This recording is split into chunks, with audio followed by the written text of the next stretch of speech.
Assalamualaikum warahmatullahi wabarakatuh. Waalaikumsalam warahmatullahi wabarakatuh.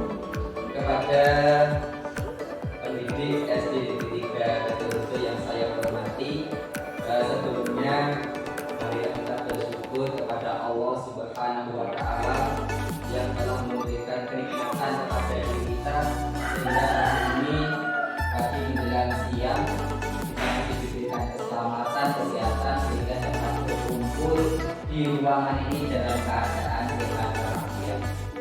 Sholawat dan salam mari kita aturkan kepada junjungan kita Nabi Muhammad SAW.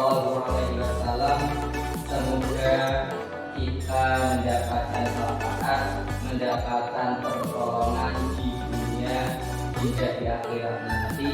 Amin Allahumma amin. Kepada ibu-ibu yang saya hormati, sebelumnya saya mau menyampaikan salam dan bahagia.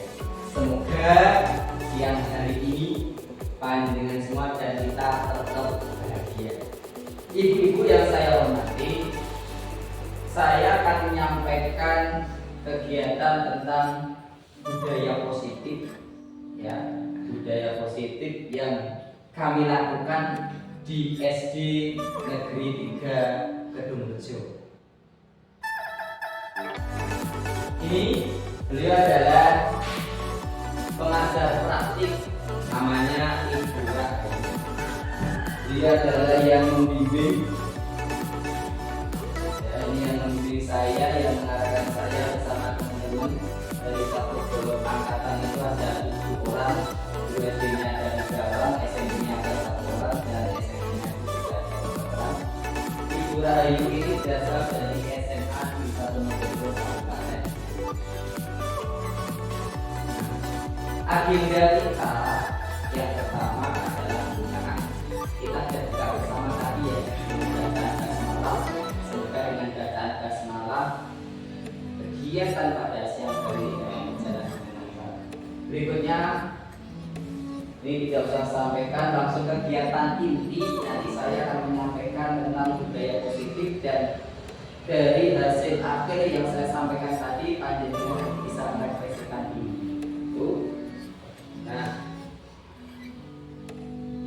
Nah, ini ada pertanyaan nanti ibu. Pernah dengar? Pernah dengar pertanyaan pemantik, Bu? Apa ini artinya, Bu? Pemantik itu apa ya? Pemantik itu adalah suatu pertanyaan yang dibuat oleh guru yang ada kaitannya yang akan disampaikan nanti. Yaitu namanya istilahnya pertanyaan pemantik. Nah, di sini ada setuju atau tidak setuju. Di sini tidak ada salah benar, ya, tapi setuju dan tidak setuju. Pertanyaan pertama, hukuman dapat mendisiplinkan anak. Pertanyaan pertama, panjenengan bagaimana itu? Setuju tidak? Hukuman dapat mendisiplinkan anak. Berikutnya, pemberian hukuman dengan hal positif seperti membaca atau membersihkan halaman sekolah dapat meningkatkan disiplin anak. Setuju betul? Setuju nggak? Setuju. Oke, nanti kita bahas. Yang ketiga, memberi penghargaan dapat meningkatkan motivasi belajar anak. Setuju. Oke. Nomor 1 tadi tidak setuju, nomor 2 setuju, nomor 3 setuju. Nah, nanti kita simpulkan bersama-sama. Nah, topik pada siang ini yang pertama 2.1 tentang disiplin positif dan nilai-nilai kebajikan universal. Yang kedua, teori motivasi, hukuman, dan penghargaan restitusi. Yang ketiga, keyakinan kelas.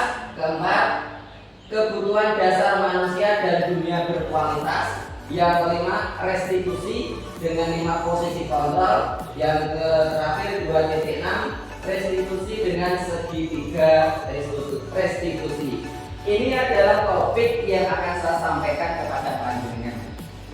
Semoga apa yang saya sampaikan nanti bermanfaat untuk panjenengan dan bisa diterapkan kepada anak didiknya. Itu. Nah, langsung saja Ibu, di pembelajaran 2.1 kaitan dengan disiplin positif dan nilai-nilai kebajikan. Saya mau tanya dulu Bu, pasti jenengan sering mendengar ini ya, kata positif terus nilai-nilai kebajikan, pasti sering mendengar nih. Positif itu apa Bu? Yang baik. Kebajikan itu ya apa Bu? Kebajikan juga kebaikan. Berarti hal-hal yang baik atau nilai-nilai yang baik yang dilaksanakan di lingkungan sekolah. Nah, inilah artinya Bu. Budaya positif di sekolah yaitu nilai-nilai dan kebiasaan-kebiasaan di sekolah yang berpihak pada peserta didik. Nah, memang kuncinya itu. Segala sesuatu itu harus berpihak kepada peserta didik. Agar apa? Agar peserta didik ini mampu berkembang menjadi pribadi yang kritis, pribadi yang penuh hormat, dan pribadi yang bertanggung jawab. Ini adalah tujuan kita budaya positif itu ini. Agar menjadi budaya, menjadi nilai-nilai kebiasaan yang dilakukan di sekolah dengan tujuan agar anak-anak itu mampu berkembang menjadi pribadi yang baik.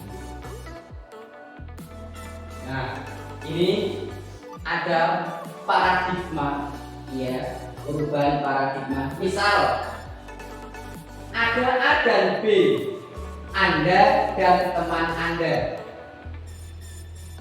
Ceritanya begini, sobeklah secari kertas kecil, tuliskan benda atau sesuatu yang sangat berharga untuk Anda. Letakkan di salah satu tangan Anda dan genggam benda atau sesuatu tersebut dengan segala daya. Buatlah sebuah kepalan. Yang B, teman Anda, akan mencoba dengan sekuat tenaga pula, dengan berbagai cara pula untuk meminta Anda memberikan benda tersebut. B punya akal, B punya cara. Bagaimana cara benda itu bisa terlepas dari genggaman panjenengan?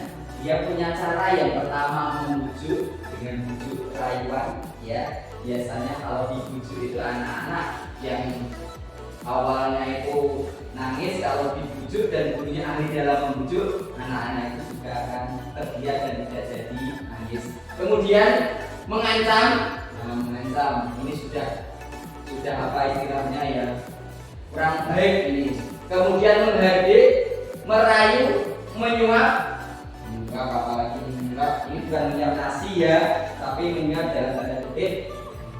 Berikutnya, apa saja agar dapat membuka kepalan tangan Anda? Kalau menurut jenengan Bu, jenengan punya benda yang benda itu sangat istimewa. Bagaimana benda ini biar tidak lepas dan ada orang yang ingin meraihnya. Kira-kira kalau jadi jenengan bagaimana? Mempertahankan. Berarti dipertahankan gitu. Berarti saya sependapat. Kalau begitu, nilai-nilai budaya positif yang sudah ada di sini, mari kita pertahankan agar anak didik kita ini menjadi pribadi yang bertanggung jawab, kreatif, dan berakhlak mulia. Selanjut, nah, ini adalah budaya positif yang ada di SD Negeri 3 Kedungrejo. Tidak usah saya sampaikan dalam bentuk wujud gambar. Yang pertama, lanjut tidak apa-apa. Yang pertama, budaya 5S. Salam, senyum, sapa. Kemudian siswa yang datang, kalau mau salaman, turun, salam, baru salaman. Menata sepeda pun juga kita arahkan dengan maksud kita kan pulangnya anak-anak tidak berbarengan. Kelas 1 itu kan ada yang menggunakan sepeda. Nah, nanti kalau tata yang rapi, tujuannya mempermudah anak-anak yang kelas 1 atau yang pulang terlebih dahulu. Kemudian ada Asmaul Husna. Ini tiap pagi dibimbing oleh siswa, kemudian dari sumber suara, anak-anak yang lain mengikuti. Setelah ada kegiatan Asmaul Husna, ada menyanyikan lagu kebangsaan, wujud rasa nasionalisme kita, cinta kita kepada bangsa Indonesia. Kemudian ada juga gerakan asa, ada sampah ambil. Nah, ini beberapa contoh kegiatan positif ataupun pembiasaan yang kami lakukan. Kira-kira ini bermanfaat tidak? Bermanfaat. Kalau bermanfaat, mari kita galakkan, mari kita lestarikan agar anak didik kita itu memiliki rasa tanggung jawab dan rasa memiliki. Berikutnya, ini adalah perubahan paradigma teori kontrol atau teori pilihan. Ilusi guru mengontrol murid. Ilusi bahwa kritik akan membuat orang merasa bersalah, dapat menguatkan karakter. Ilusi bahwa semua tindakan positif efektif dan bermanfaat. Ilusi bahwa orang dewasa memiliki hak untuk memaksa. Next. Nah, ini perubahan paradigma stimulus respon ke teori kontrol. Siapa sesungguhnya yang memiliki kontrol? Ini stimulus respon. Kita mencoba mengubah orang agar berpandangan sama dengan kita. Bisa tidak? Tidak bisa. Dia pastinya pandangan sendiri-sendiri. Perilaku buruk dilihat sebagai suatu kesalahan. Orang lain bisa mengontrol saya, nggak mungkin. Saya bisa mengontrol orang lain, tidak bisa. Pemaksaan ada pada saat bujukan gagal. Yang terakhir, model berpikir menang atau kalah. Teori kontrolnya, kita berusaha memahami pandangan orang lain tentang dunia. Nah, ini betul. Semua perilaku memiliki tujuan. Ya, entah itu positif, entah itu negatif, pasti dia punya tujuan. Yang ketiga ini, hanya ada yang bisa mengontrol diri kita. Betul, orang lain tidak bisa mengontrol saya. Begitu sebaliknya, Anda tidak bisa mengontrol orang lain. Betul. Kolaborasi dan konsensus menciptakan pilihan-pilihan baru. Model berpikir menang-menang. Next, selanjutnya, ini adalah disiplin positif kaitan dengan teori kontrol atau teori pilihan yang dikemukakan oleh Dr. William Glasser. Ya. Ini saya langsung saja ke teori modifikasi. Kalau yang ini tadi sudah. Berikutnya 5 posisi kontrol, 5 kebutuhan dasar manusia. Yang ini Bu, teori motivasi untuk menghindari hukuman. Yang kedua, untuk mendapatkan imbalan. Nah, dari ini motivasi ini namanya motivasi intrinsik, motivasi dari luar. Kemudian yang ketiga, untuk menghargai diri sendiri. Nah, untuk menghargai diri sendiri ini namanya motivasi intrinsik, motivasi yang timbul dari pribadinya sendiri. Saya mau tanya Bu, kira-kira 1, 2, 3 yang paling utama yang mana? Yang nomor 3, karena anak-anak itu mau melakukan karena atas dasar kesadaran sendiri. Ada toh, saya mau melakukan seperti ini dengan tujuan biar tidak dihukum sama bu guru. Berarti ada nilai karena takut sama bu guru. Nah, yang paling utama dan yang paling baik itu adalah ini, untuk menghargai diri sendiri, motivasi dari pribadinya. Nilai-nilai kebajikan. Nah, nilai-nilai kebajikan ini adalah nilai-nilai yang sudah disepakati bersama saat pembentukan peraturan di dalam kelas. Misal ada saling menghargai, saling menghormati, datang tepat waktu dan sebagainya. Kemudian posisi kontrol sebagai penghubung, pembuat rasa bersalah, sebagai teman, sebagai pemantau, dan yang kelima ini adalah sebagai manajer. Sebagai manajer. Nah, dari ini nanti kita dapat terapkan melalui segitiga restitusi.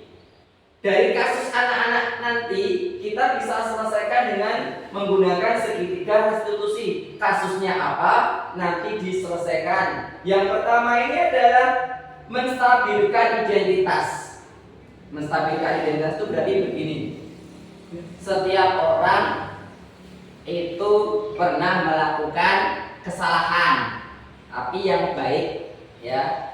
Orang tersebut mau mengakui kesalahannya. Nah, ini namanya menstabilkan identitas. Kemudian divalidasi, kasusnya apa?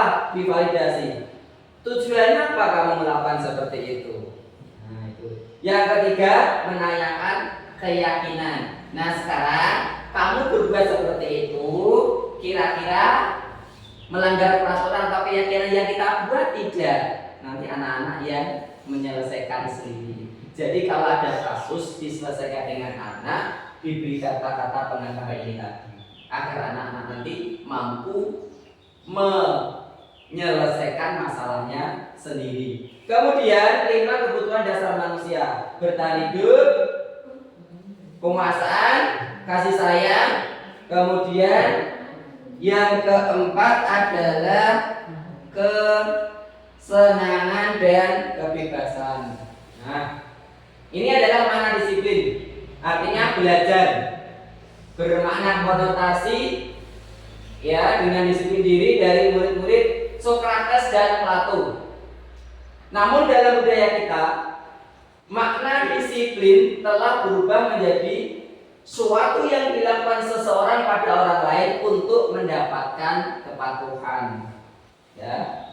Kecenderungan umum adalah mengubah kata disiplin dengan ketidaknyamanan, bukan dengan apa yang kita hargai atau pencapaian suatu tujuan mulia. Nah, ini adalah nilai-nilai kebajikan. Nilai-nilai kebajikan, nilai-nilai positif yang perlu kita tanamkan kepada anak didik kita agar tujuan kita itu tercapai, yaitu ini, profil pelajar Pancasila yang beriman, mandiri, bernalar kritis, berkebinekaan global, bergotong royong, dan kreatif. Nah, itu tadi Bapak dan Ibu-ibu yang saya sampaikan kaitan dengan budaya positif dan nilai-nilai kebajikan.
Berikutnya, kalau tadi saya menyampaikan tentang budaya positif dan nilai-nilai kebajikan universal, berikutnya saya akan menyampaikan ini, sebuah teori motivasi, teori penyemangat bagi anak didik kita, ya.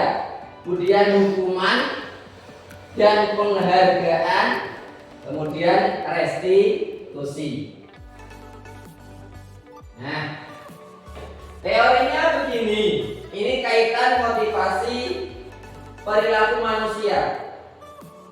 Nomor 1, untuk menghindari ketidaknyamanan atau hukuman. Apa yang akan terjadi apabila saya tidak melakukannya? Seperti yang saya sampaikan tadi. Ya, ini adalah faktor eksternal. Yang nomor 2, untuk mendapatkan imbalan dari orang lain atau institusi. Pertanyaannya, apa yang akan saya dapatkan apabila saya melakukannya? Berarti ini mengharap sebuah hadiah. Ini juga motivasi eksternal karena ada iming-imingnya, karena ada hadiahnya dari luar atau dari orang lain. Kemudian yang ketiga, ini adalah untuk menghargai diri sendiri. Menghargai diri sendiri. Pertanyaannya, saya akan menjadi orang yang seperti apa bila saya melakukannya? Seperti apa? Kalau yang nomor 1, 2 ini kan mendapatkan apa ya? Mendapatkan apa? Berarti bisa nominal, bisa pujian. Kalau yang nomor 3 ini, saya akan menjadi orang yang seperti apa bila saya melakukannya? Misal, saya berangkat pagi, saya membaca Asmaul Husna dengan tertib, dengan disiplin. Saya mengikuti upacara bendera dengan tertib dan disiplin. Otomatis kalau dia itu mau menghargai dirinya sendiri, ada hal positif yang tentunya dia dapat. Ya tidak? Dari berangkat rutin, masuk sebelum jam 7, setengah 7 sudah sampai di sekolah. Berarti nilai anak ini apa? Dari kecil itu sudah dibiasakan berdisiplin diri. Ya. Nah, ini adalah motivasi internal, motivasi dari dirinya sendiri. Nah, inilah ibu-ibu. Kalau tadi kan saya memberikan pertanyaan normatif, yang pertama kaitan dengan hukuman, yang kedua kaitan dengan penghargaan, yang ketiga juga dengan kaitan penghargaan. Dari ini panjenengan kira-kira tentu ada gambaran. Dari pertanyaan-pertanyaan tadi, kira-kira setuju tidak ya? Setuju tidak ya? Bu Novi bagaimana Bu Novi? Setuju tidak Bu Novi? Yang tadi ada yang setuju, ada yang tidak. Ini Bu Novi, sekarang yang nomor 3 ini. Orang lain mau melakukan sesuatu itu untuk menghargai dirinya sendiri, menghargai dirinya sendiri. Saya akan menjadi orang yang seperti apa bila saya melakukannya? Nah, kalau yang nomor 1, saya mau seperti ini biar dapat imbalan dari Pak. Kira-kira ini faktor apa ini? Faktor eksternal, ya kan? Yang kedua, untuk mendapatkan imbalan dari orang lain, saya harus seperti ini. Faktor apa itu? Faktor eksternal. Yang paling baik faktor apa? Faktor internal dari pribadinya sendiri. Nah, maka dia akan menghargai dirinya sendiri. Dia melakukan seperti itu sudah terbiasa. Dia melakukan seperti itu tidak akan mendapat imbalan dari orang lain. Ini adalah tujuan disiplin positif kita, sesuai dengan profil pelajar Pancasila: beriman, bertakwa, kreatif, bergotong royong. Berikut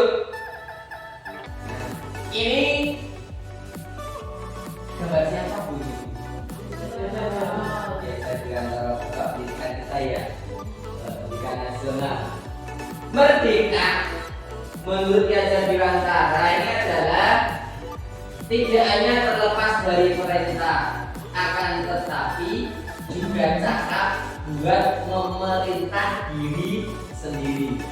Kalau kita mengartikan merdeka itu adalah kita bebas dari segala aturan, bukan seperti itu gitu. Nah, tapi bebas memerintah diri sendiri. Kira-kira apa yang baik, kira-kira apa yang perlu kita evaluasi, mari kita perintah diri sendiri. Berikut, nah, dihukum oleh penghargaan. Yang pertama, pengaruh jangka pendek dan jangka panjang. Jelas ini ada pengaruhnya. Penghargaan menghukum, penghargaan mengurangi ketepatan, penghargaan tidak efektif, penghargaan merusak hubungan. Ini adalah kaitan tentang penghargaan berlaku sama dengan hukuman, berarti tidak cocok untuk diterapkan. Itu gitu. Berikutnya dihukum oleh penghargaan. Penghargaan menurunkan kualitas. Penghargaan mematikan kreativitas. Ya, ini tidak didasarkan atas pribadinya sendiri. Penghargaan mengurangi motivasi intrinsik. Ya jelas, kalau penghargaan tadi dia mau berbuat seperti itu karena ada imbalan atau sesuatu hal yang ingin didapatkan. Berikut, ini adalah bentuk program kebajikan. Beri pengakuan secara khusus. Jadi sama peserta didik kita harus beri pengakuan secara khusus. Beri pengakuan secara pribadi, berarti face to face. Beri pengakuan kepada semua murid, berarti kepada semuanya secara bergantian. Ya.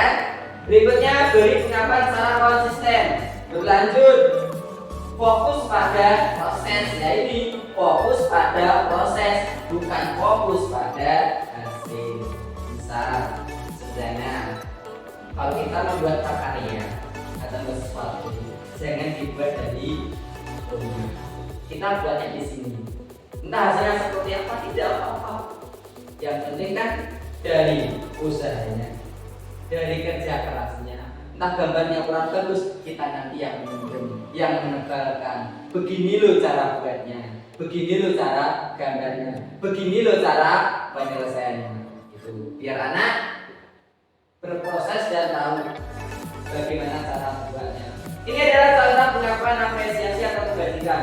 Pembuka, kemarin saya perhatikan, saya menghargai, terima kasih untuk nilai kebajikannya. Rasa empatimu besar sekali, kepedulianmu, rasa tanggung jawabmu. Situasinya pada saat menolong murid baru di kelas kita, pada saat kamu membantu teman-temanmu di tugas kelompok, kemudian pada saat kamu memungut kertas-kertas yang berserakan di lantai. Nah ini situasinya, ini adalah nilai-nilai kebajikannya. Rasa empatimu besar sekali, kepedulianmu sudah besar sekali, rasa tanggung jawabmu juga besar sekali. Dan ini nilai-nilai ini perlu kita tanamkan kepada peserta didik kita. Nah, ini ibu-ibu kaitan dengan tindakan guru. Dia menyuruh kepada peserta didik, catat 100 kali dalam buku. Kalimatnya begini, saya tidak akan terlambat lagi karena terlambat ke sekolah. Nulisnya 100 kali. Yang kedua, lari mengelilingi lapangan basket 2 kali. Yang ketiga, murid diminta untuk push up 15 kali. Yang keempat, menggantikan kertas tugas teman yang telah dicoret-coret. Membersihkan tumpahan air di meja tulis karena tersenggol pada saat belajar. Murid disuruh untuk tidak mengenakan sepatu seharian di sekolah karena tidak mengenakan sepatu hitam. Yang terakhir, lari mengelilingi lapangan basket 2 kali karena terlambat 10 menit untuk pelajaran PJOK. Nah, ini ada beberapa tindakan guru yang dilakukan kepada peserta didiknya karena tidak disiplin. Kemudian dari ini masuknya hukuman atau konsekuensi. Nah, mari kita lihat bersama-sama. Nah, ini ibu-ibu, mencatat itu hukuman, lari juga hukuman, murid disuruh push up juga hukuman, menggantikan kertas konsekuensinya. Ini penggaris temanmu, penggaris komplek, konsekuensinya harus bagaimana? Karena kita minjam, maka harus kita kembalikan. Minjam yang bagus kembali juga dalam keadaan bagus. Berikutnya membersihkan tumpahan, konsekuensi. Nah, murid disuruh untuk tidak mengenakan sepatu seharian di sekolah karena tidak mengenakan sepatu ini juga hukuman. Yang terakhir, lari mengelilingi lapangan basket 2 kali. Nah, ini konsekuensi. Kalau hukuman seperti ini, kalau di sekolah SD 3 betul-betul tidak menerapkan ini, ya kita menuntun, mendidik anak, ya paling enggak tiap hari tidak bosan-bosannya untuk diingatkan. Nanti kalau kita melakukan seperti ini, kaitan dengan fisik dan yang namanya apes itu kan kita tidak tahu. Kebetulan dari rumah itu sebetulnya badannya itu sudah tidak sehat. Akhirnya guru olahraganya itu marah-marah menyuruh anak tersebut untuk lari-lari. Akhirnya dia pingsan, dibawa ke rumah sakit, dan nanti yang rugi itu akan kita sendiri dan sekolah. Maka ini tidak perlu diterapkan. Berikut, nah, perbedaan hukuman dan konsekuensi. Sesuatu yang menyakitkan harus terjadi, ini hukuman, ini jelas menyakitkan. Sesuatu yang harus terjadi, membuat anak sakit fisik maupun hati, ini jelas, untuk jangka waktu yang lama. Betul, itu ingat sampai besok. Membuat anak merasa tidak nyaman dalam jangka waktu pendek, ini konsekuensinya, tapi dalam jangka pendek. Anak membenci kedisiplinan, jelas, anak akan menghargai disiplin. Ini adalah paksaan, stimulus tanggapan. Mendorong anak menyakiti diri sendiri, mendorong anak agar mudah menyesuaikan diri. Konsep diri yang buruk, konsep diri yang baik. Anak belajar untuk menyembunyikan kesalahan, anak belajar untuk mematuhi peraturan. Marah, rasa bersalah, dipermalukan, merasa tidak dihargai. Kemudian kehilangan hak, dibuat tidak nyaman, diasingkan untuk sementara waktu, time out. Nah, ibu, hukuman-hukuman ini merugikan kepada anak-anak. Ya, bisa dalam waktu jangka panjang karena dia terpaksa, kemudian dia merasa disakiti, kemudian dia merasa dipermalukan di depan teman-temannya. Berikut, nah, apa itu arti restitusi? Restitusi adalah proses menciptakan kondisi bagi murid untuk memperbaiki kesalahan mereka. Ini melalui proses ada menstabilkan, validasi tindakan, kemudian yang ketiga itu adalah menanyakan keyakinan, sehingga mereka bisa kembali pada kelompok mereka dengan karakter yang lebih kuat. Nah, restitusi ini merupakan proses kolaboratif yang mengajarkan murid untuk mencari solusi untuk masalah mereka dan membantu murid untuk berpikir tentang orang seperti apa yang mereka inginkan dan bagaimana mereka harus memperlakukan orang lain. Misal ada kejadian si A ini mendorong temannya sampai jatuh, ya, lapor sama guru. Nah, yang mendorong ini kita panggil, kita tanya, apa benar kamu tadi melakukan ini kepada si B? Iya Pak, dia mengejek saya kok Pak, jadi saya marah, terus si B saya dorong. Nah, kemudian diberi pertanyaan begini, apa yang kamu lakukan itu kira-kira benar apa tidak? Tidak Pak. Ya, kalau tidak, kita kuatkan, kita stabilkan kasus tadi. Ya, manusia itu pernah berbuat salah, tapi kesalahan itu jangan terulangi lagi dan kita gunakan sebagai pembelajaran hari-hari berikutnya. Kemudian guru menanyakan lagi, singkat cerita, kemudian yang terakhir, keyakinan apa yang kamu langgar? Saling menghormati, ya enggak? Dengan satu kelas itu harus saling menghormati, saling menghargai. Dia akan tahu sendiri. Kalau begitu, apa yang akan kamu lakukan? Yo, saya mau minta maaf Pak. Saya tidak mau mulai lagi Pak. Dan saya akan melaksanakan keyakinan kelas Pak. Nah, seperti itu. Oke. Berikutnya, nah ini kaitan dengan hukuman, konsekuensi dan restitusi. Ada yang negatif, ada yang netral, ada yang positif. Kalau yang baik yang ini ya Bu ya, restitusi ini ya. Restitusi ini karena apa? Kita ini hanya mengajukan pertanyaan-pertanyaan yang kaitannya dengan kasus itu. Nanti yang menyelesaikannya adalah anak sendiri. Nah, ini kita hanya melakukan pertanyaan-pertanyaan. Nanti yang menyelesaikan ini adalah anaknya sendiri. Anak disuruh berpikir, kenapa kamu berbuat seperti itu? Pasti mempunyai tujuan. Kalau sudah tahu tujuannya begini, apa yang kamu lakukan kira-kira bagaimana? Setelah itu mentabirkan, setelah itu ditanya keyakinan kelas apa yang kamu langgar, yang sudah panjenengan buat. Oke. Next. Nah, ini adalah 9 titik-titik restitusi.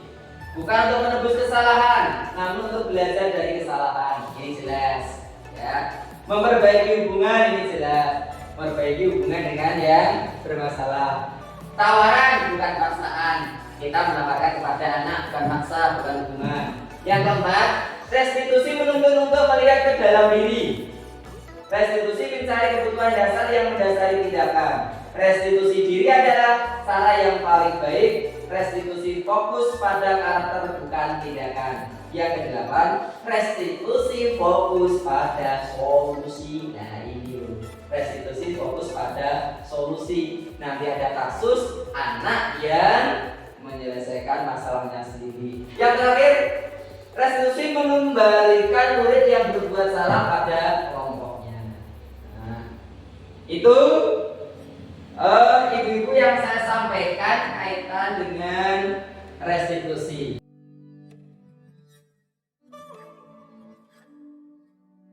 Berikutnya yaitu tentang keyakinan kelas. Saya tanya dulu sama Bu Novi, sudah membuat keyakinan kelas? Sudah. Terima kasih. Keyakinan kelas itu kira-kira sudah dibicarakan dengan anak-anak? Sudah. Terima kasih. Semoga keyakinan kelas itu dapat dilaksanakan dan agar anak-anak itu menjadi siswa yang disiplin dan tertib. Ini tentang kaitan keyakinan kelas. Nah, ini, oke, ini next saja. Nah, ini ibu-ibu kaitan dengan keyakinan kelas. Tentu jenengan juga sudah membuat peraturan-peraturan yang ada di kelas, ya. Lah, membuatnya dengan siapa? Dengan anak. Kita ajak anak didik kita. Kita ajak anak didik kita. Caranya bagaimana? Caranya itu begini, ibu-ibu. Anak-anak bagi sticky note satu persatu. Satu siswa dapat satu. Kemudian anak-anak nanti diminta menuliskan kira-kira keyakinan kelas apa menurut kalian masing-masing. Jadi satu anak disuruh menulis, boleh satu, boleh dua.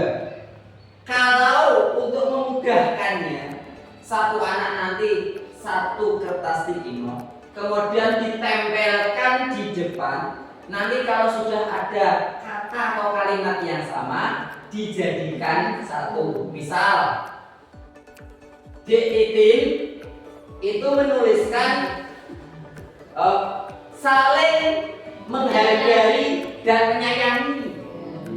Misal begitu ya Bu ya. saling menghargai dan menyayangi.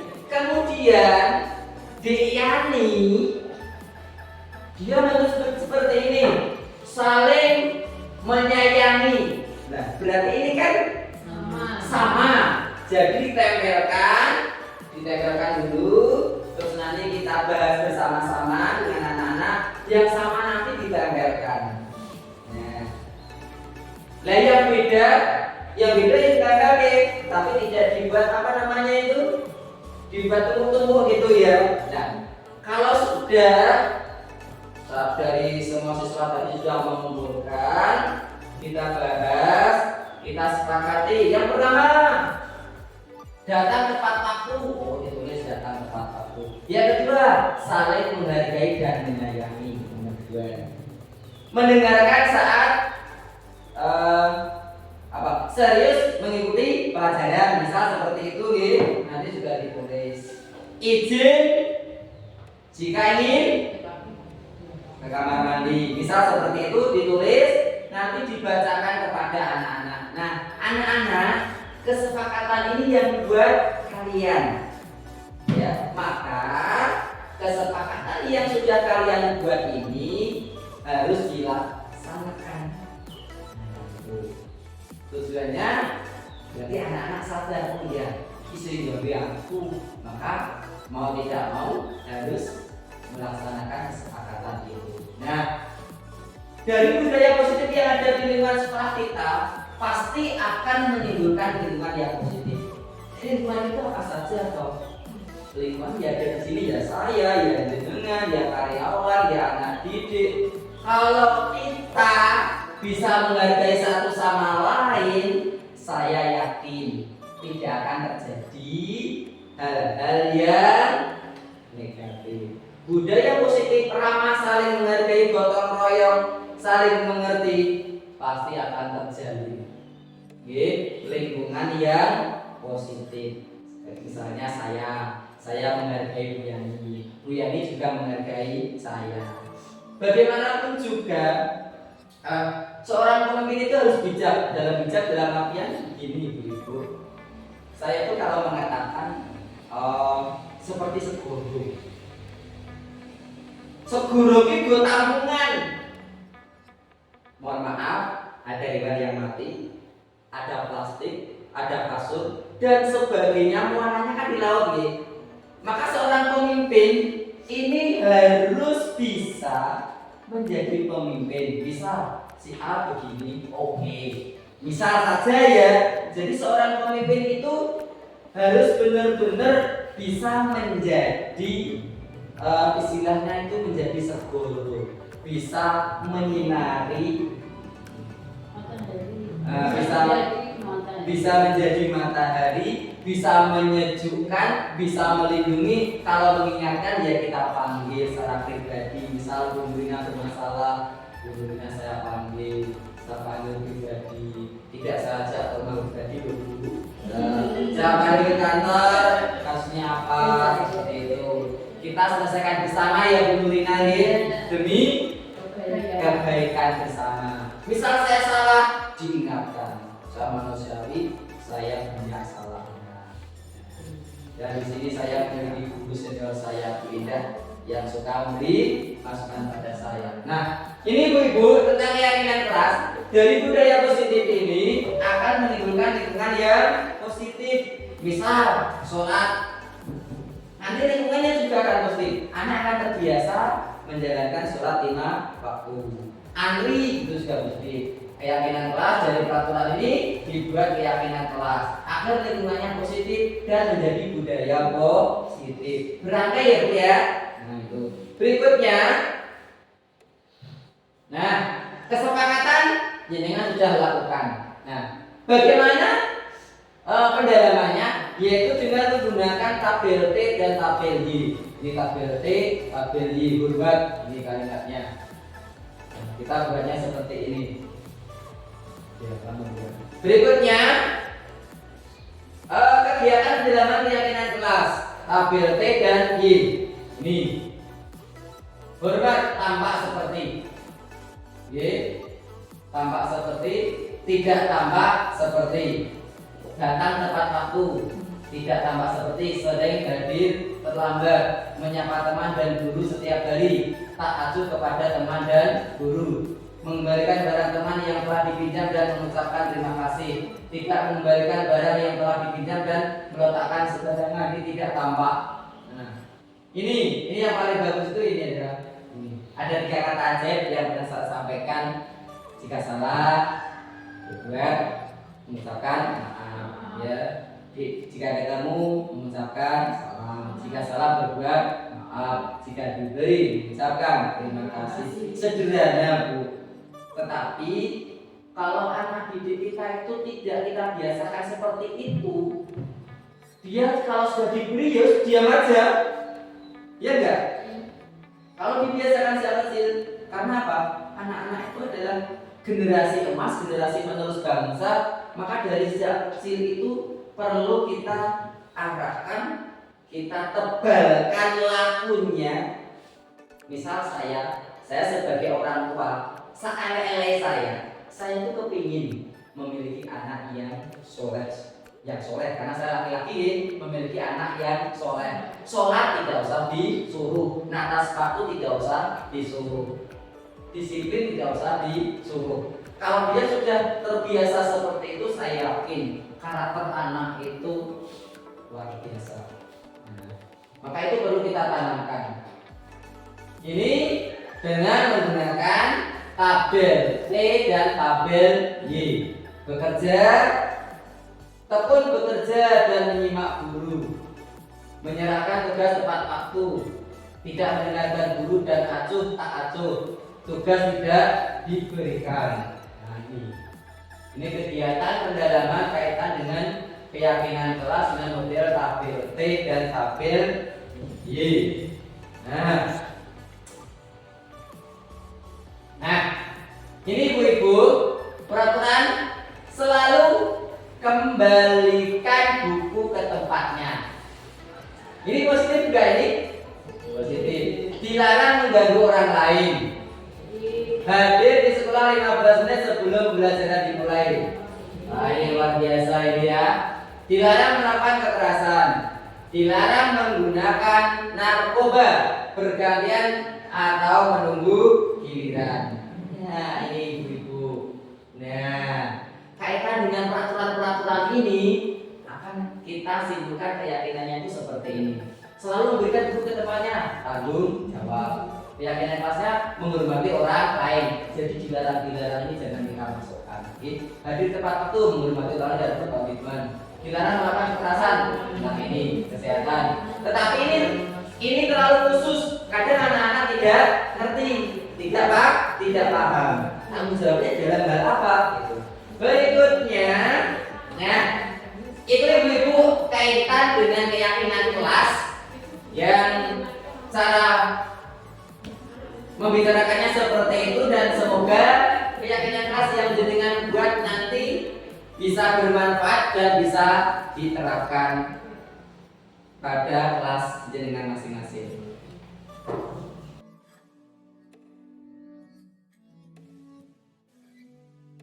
Ibu-ibu, berikutnya tentang kebutuhan dasar manusia. Kita jenengan itu memiliki kebutuhan dasar, ya, kebutuhan dasar untuk kelangsungan hidup. Kalau kita sebagai pendidik, kita bertugas di lingkungan sekolah, pasti memiliki kebutuhan dasar. Bagaimana cara kita bertahan hidup di sekolah? Dalam artian tidak makan loh ya. Bertahan hidup itu agar terjalin komunikasi yang baik dengan guru, agar terjalin komunikasi yang baik dengan peserta didik. Ini kita harus bisa bertahan hidup. Kita harus punya cara. Bagaimana cara kita itu bisa bertahan hidup? Yang pertama, ini ya, tentang kebebasan. Anak-anak dia datang dari rumah ke sekolah itu kesini tujuannya biar bisa ketemu teman, biar bisa ngobrol sama teman-temannya, biar bisa bertanya dan bermain sama teman-temannya dan bisa belajar sama guru-gurunya. Nah, ini tentang kebebasan. Jadi kita sebagai pendidik itu harus memberikan kebebasan sepenuhnya kepada anak.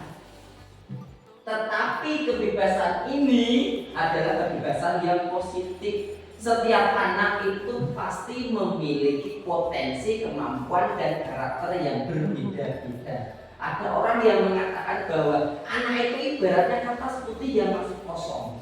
Sebetulnya enggak. Sebetulnya anak itu enggak. Tetapi anak itu memiliki apa istilahnya ya? Coretan-coretan, tapi masih samar-samar. Lah, coretan-coretan itu agar tebal bagaimana? Kita tuntun. Misal anak-anak saat antri belum bisa tertib. Bagaimana cara menebalkannya? Kita tuntun. Dek, antrinya itu seperti ini. Anak-anak belum bisa berbaris dengan rapi. Kita tuntun, kita tebalkan. Anak-anak sebetulnya punya bakat menyanyi. Dari keahliannya itu kita juga bisa tebalkan. Kalau guru tidak punya keahlian dalam hal menyanyi, kita bisa mendatangkan tenaga ahli dari luar. Kita tebalkan anak dan lakunya. Tentang kebebasan. Berikutnya tentang penguasaan dan kasih sayang dan rasa diterima. Ini jelas kita sebagai pendidik harus memiliki sayang. Seperti saya sama Bu Novi juga sayang. Saya sama Bu Nurina juga sayang. Saya sama Bu Citra juga sayang. Karena apa? Kalau sudah timbul rasa sayang seperti ini, kita akan bekerja dengan nyaman. Kita bekerja tidak terbebani. Begitu juga dengan anak didik kita. Kalau anak didik kita sudah sayang sama kita, kedatangan kita selalu dinanti. Iya enggak? Segala sesuatu itu butuh proses, tapi pasti nanti kedepannya ada ceritanya. Ini kasih sayang dan rasa diterima sebagai siswa. Kasih sayang dan rasa diterima. Berikutnya tentang kesenangan. Nah ini, setiap anak itu juga memiliki kesenangan sendiri-sendiri. Memiliki kesenangan sendiri-sendiri. Ya. Ada yang suka olahraga, ada yang suka voli, ada yang suka duduk-duduk saja, ada yang suka baca-baca, dan ada yang suka jahil sama temannya. Anak itu memiliki macam karakter kok Ibu Nurina. Kalau menurut Ibu Nurina itu luar biasa, nurut-nurut seperti gurunya. Luar biasa. Ini.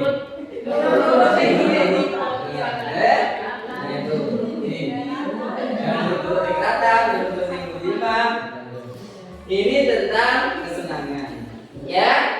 Jadi intinya agar bertahan hidup kita harus memenuhi, ya. Agar lingkungan sekolah itu nyaman, aman, kondusif, tentram dan sebagainya, kita harus ada ini, ya, semuanya ini.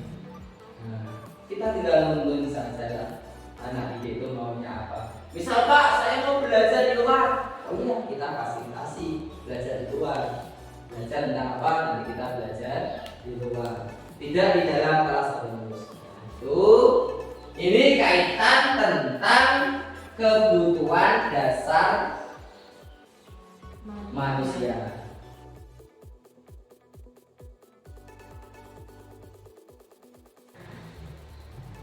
Ibu-ibu, berikutnya tentang ini.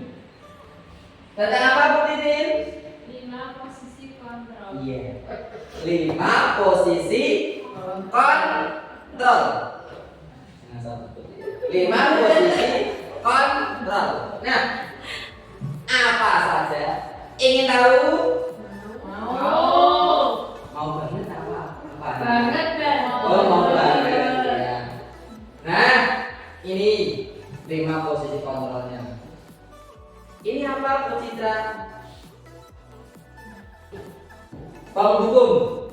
Ini apa Bu Yani? Membuat orang merasa bersalah. Ini apa Bu Nur? Teman. Ini apa Bu Abir Bayu? Memantau. Ini apa Bunda? Manajer. Ya, ini adalah 5 posisi kontrol kita. 5 posisi kontrol kita. Nah, yang penghukum dan membuat orang bersalah ini identitas gagal. Teman dan pemantau ini identitas berhasil atau sukses kontrol dari luar. Yang ini identitas berhasil atau sukses kontrol diri, menghargai diri sendiri. Jadi dari 5 posisi kontrol ini yang paling tepat yang mana? Manajer. Oh, manajer sebagai manajer. Saya baca mengajukan pertanyaan-pertanyaan.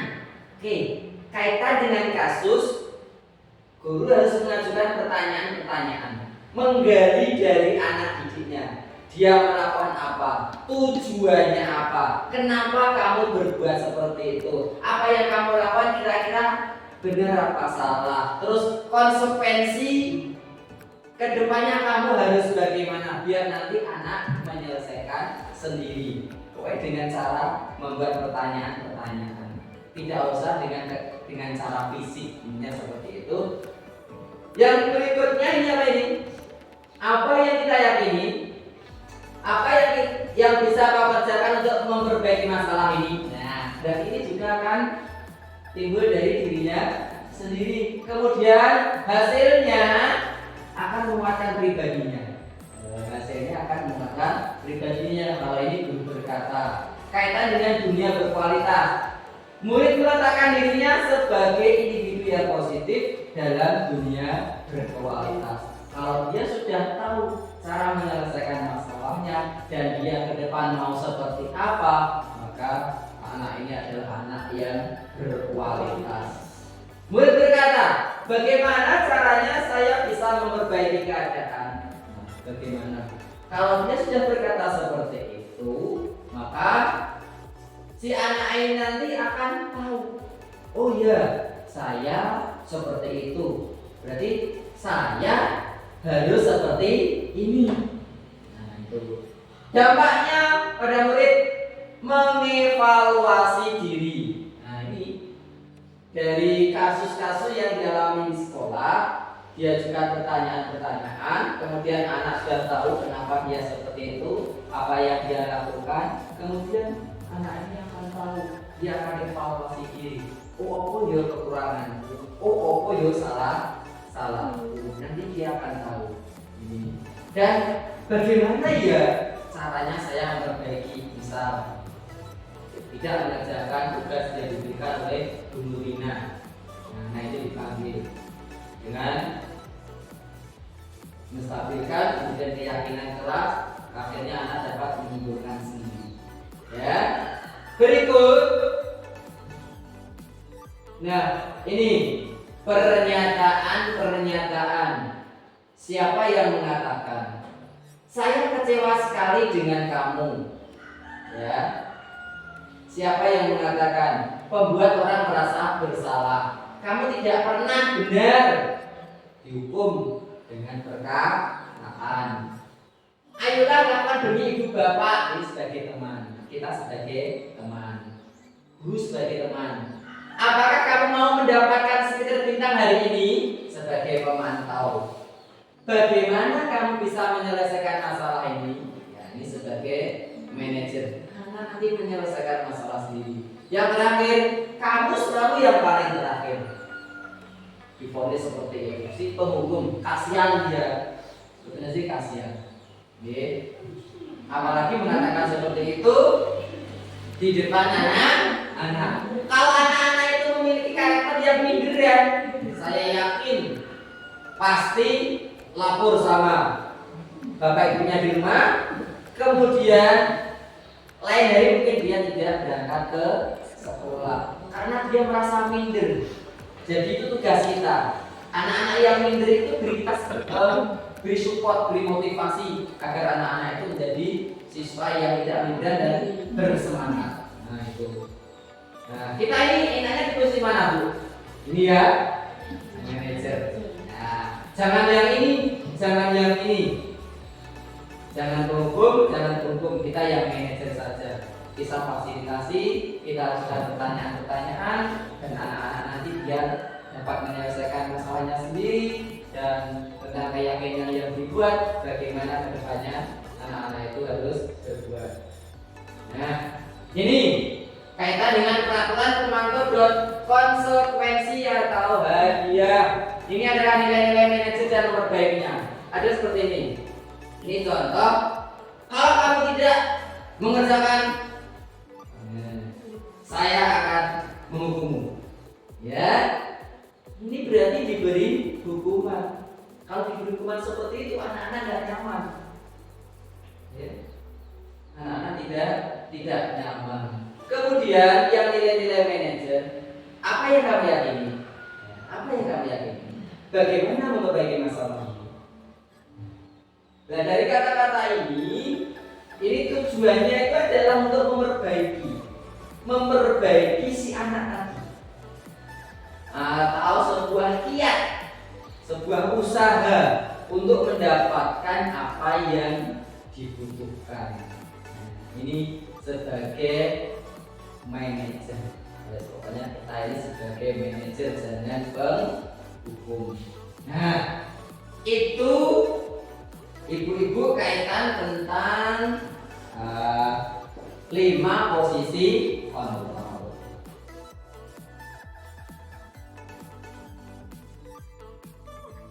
Tentang segitiga restitusi. Nah, ini ibu-ibu. Yang pertama, posisi nomor 1 itu yang ini, menstabilkan identitas. Posisi yang kedua, validasi kebutuhan. Yang ketiga, menanyakan keyakinan. Ya. Yang menstabilkan identitas itu seperti apa toh? Seperti ini kalimatnya. Kelihatan ya? D. Setiap orang pasti pernah melakukan kesalahan. Tuh. Ini menstabilkan identitas. Kamu bukan satu-satunya yang pernah melakukan kesalahan. Saya pun dulu juga pernah melakukan kesalahan. Ini adalah 2 contoh ya, menstabilkan identitas. Kalau anak sudah dikatakan seperti itu, dia pasti akan jujur, dia pasti tidak akan takut, dan dia pasti akan tahu kesalahannya. Yang kedua adalah validasi kebutuhan. Contohnya, kamu melakukan itu pasti memiliki alasan. Adakah cara yang lebih efektif untuk mendapatkan apa yang kamu butuhkan? Adakah cara efektif yang kamu lakukan? Misal mendorong. Kenapa kamu mendorong? Pertanyaan dari guru. Anak menjawab, karena dia mengejek saya, Pak. Nah, kemudian adakah cara yang lain agar efektif kamu tidak mendorong? Kan gitu. Diberi pertanyaan ini. Nah, setelah validasi kebutuhan, baru kita menanyakan keyakinan. Tanyanya bagaimana? Tanyanya seperti ini. Nilai-nilai apa yang telah kita sepakati? Misal saling menghargai, saling menghormati, mendengarkan saat dijelaskan materi oleh guru, izin mau ke belakang yang sudah disepakati. Kita tanya dulu, nilai-nilai apa yang sudah kita sepakati? Pasti anak-anak akan jawab. Kemudian, kamu ingin menjadi orang yang seperti apa? Kamu ingin menjadi orang yang seperti apa? Dan setelah kamu melakukan ini, apa yang akan kamu lakukan? Minta maaf, tidak mengulangi lagi. Saya akan melaksanakan keyakinan kelas kita. Dan seperti itu. Nah, ini menstabilkan identitas. Guru berkata, berbuat salah itu hal yang manusiawi. Tidak ada manusia yang sempurna. Tetapi ojo titik-titik. Yo, kok salah itu manusiawi. Kadang ada yang disengaja. Ojo titik manusiawi. Bapak Ibu juga buat salah. Kita pasti bisa menyelesaikan permasalahan ini. Bapak Ibu tidak tertarik untuk mencari tahu siapa yang benar, siapa yang salah. Bapak Ibu lebih tertarik untuk menyelesaikan masalah. Jadi kalau ada kasus, ini salah, kamu tuh yang betul. Jangan seperti itu. Dipanggil bersama, kita cari solusi, kita cari permasalahannya, dan anak-anak nanti biar yang menyelesaikan masalahnya sendiri. Kalau kamu menyalahkan dirimu sendiri terus menerus, apakah kamu bersikap baik pada dirimu sendiri? Mulai nyalahno diri, kok salah terus saya ya? Nanti dia juga akan merasa tidak percaya diri. Nah itu kaitan dengan validasi kebutuhan. Guru berkata, kamu bisa saja melakukan hal yang lebih buruk, tapi kamu tidak melakukannya. Luar biasa, hanya mendorong saja. Kalau kamu marah, mungkin bisa dipukul, tetapi kamu hanya mendorong, Pak. Kamu luar biasa. Tetapi ini, ya, melakukannya. Kamu pasti punya alasan mengapa melakukannya. Ini jelas. Apa yang penting bagi kamu? Kamu boleh tetap berusaha menjaga sikap itu, tapi tambahkan sikap yang lain yang baru. Maukah kamu belajar cara lain untuk mendapatkan yang kamu butuhkan tanpa harus memukul? Kemudian, apakah kamu bisa melakukan dengan lebih baik besok lagi? Jadi juga pertanyaan-pertanyaan. Anaknya suruh jawab, nanti pasti saya yakin anak akan jujur. Dan dia akan menghargai dirinya sendiri. Dia seperti itu bukan karena takut sama gurunya, tetapi dia berbuat seperti itu karena dia itu mau menghargai dirinya sendiri. Ini kaitan dengan validasi kebutuhan. Next berikutnya tentang menanyakan keyakinan. Guru berkata, apa nilai yang kita percaya di kelas atau di sekolah kita? Nilai-nilainya apa? Kesepakatannya apa? Nilai-nilai universal apa yang telah kita sepakati? Ini nilai-nilai kebajikan yang sudah kita sepakati. Kelas yang ideal itu seperti apa sih? Kamu ingin jadi anak seperti apa? Apa yang kamu rasakan ketika kamu melakukan itu? Kamu menjadi orang yang seperti apa? Nah, ini pertanyaan-pertanyaan ini harus kita tanyakan kepada anak didik kita. Saat anak didik kita itu memiliki sebuah kasus di dalam kelas maupun di lingkungan sekolah. Nah, berikutnya ini ada intervensi. Nah, 3 bukti intervensi. Apakah kamu ingin berbuat lebih baik dan bla bla bla seterusnya sampai ini? Apa yang kamu inginkan? Peraturannya apa? Ya, ini. Nah, ini kaitan dengan segitiga revolusi. Ini tetap dilanjut kaitan dengan refleksi. Ini adalah refleksi. Ibu-ibu yang saya hormati, setelah dirinya tadi mendengarkan saya secara singkat kaitan dengan teori-teori yang saya sampaikan tadi, nomor 1, hal baru apa yang mengubah paradigma saya yang saya dapatkan? Hal baru apa yang jenengan dapatkan? Nur. Tadi kan ada posisi kontrol, segitiga restitusi, kebutuhan dasar hidup, kasih sayang. Tidak boleh menghukum anak. Nah, tidak boleh menghukum anak. Ini dari guru. Sip, tidak boleh menghukum anak. Ini. Tenang loh, Bu. Tidak boleh menghukum anak, oke? Yang kedua, perasaan apa yang muncul selama mengikuti pembebasan sesi ini? Khususnya mengenai disiplin dan motivasi intrinsik. Motivasi intrinsik yang ada pada diri dengan sendiri. Tadi kan ada motivasi eksternal. Intrinsik itu pada diri sendiri. Apa ini? Perasaannya bagaimana? Senang? Apa saya akan berubah ke depannya? Ya, senang dan akan berubah ke depannya. Ingin menjadi pembelajar guru yang lebih baik, guru yang kedatangannya selalu dinantikan oleh anak didiknya. Datang Nurina. Kemudian tasnya belum sampai dilepas, mau jabat tanganku. Kayak seperti itu. Nah, berikutnya peran among. Ini peran guru. Peran among. Seperti apakah yang saya temukan? Biasanya akan selama mengikuti pembicaraan ini ingin menerapkan tentunya ya. Menerapkan di kelas saya agar anak didik saya nyaman, aman, dan rasa tidak mau pulang. Berarti sahabat, saya akan menjadi ampun yang seperti apakah? Seperti apa Bu? Seperti apa? Nah, setelah mengikuti apa yang saya sampaikan tadi, ini jadi guru yang disayangi murid yang dinantikan oleh anak-anaknya, ingin menjadi suri tauladan, ngarso suntu rodo, mati yo bangun kaso.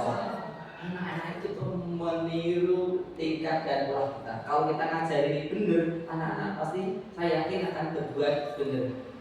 Sedikit saya pernah melihat kejadian seperti ini Bu. Anak 2 tahun, dia sambil nonton mama papahnya itu gotong royong membersihkan dalam rumah, dia sambil duduk sambil gedok duduk. Dia itu melihat seperti itu tidak hanya sekali 2 kali. Si bapak dia bantu si ibu itu nyapu. Nah, nyapu itu kan di dalam apa itu tikar apa itu namanya ya, karpet. Ayahnya membantu dibukakan karpet. Kemudian ibunya mengepel dan menyapu. Dan kejadian ini diulang beberapa kali. Secara naluri seorang anak itu, singkat cerita, lain dari ayah dan ibu itu kerjasama memberikan dalam rumah itu, si anak itu tanpa sadar dan tanpa disuruh oleh orang tuanya, mereka atau anak tersebut itu membukakan karpet dengan sontak ibunya itu kegirangan. Nah, berarti apa yang dilakukan oleh orang tuanya berarti ditiru oleh anak ibunya. Ibaratnya seperti itu. Nah, itu ibu-ibu refleksi kita hari ini selesai. Ibu-ibu yang saya hormati, demikian yang dapat saya sampaikan, sedikit ilmu, semoga bermanfaat untuk jenengan, dan harapan saya pribadi hal-hal positif, hal-hal yang baik, nilai-nilai kebajikan yang saya sampaikan tadi bisa diterapkan kepada anak didik kita. Semoga anak didik kita itu menjadi anak yang disiplin, bertanggung jawab, karena mereka adalah generasi penerus bangsa, generasi penerus kita. Saya kira itu yang dapat saya sampaikan. Saya berdiri di sini bukan karena saya pintar, tetapi karena saya lebih duluan mendapatkan materi ini. Kita sama-sama belajar, kita sama-sama introspeksi diri, mari kita evaluasi bersama. Saya kira itu ibu-ibu yang saya sampaikan. Saya berterima kasih panjenengan bersedia berkumpul di sini mendengarkan pemaparan dari saya, dan semoga amal baik kita diterima oleh Allah dan mendapatkan pahala. Saya kira itu yang dapat saya sampaikan. Wabillahi taufiq wal hidayah. Wassalamualaikum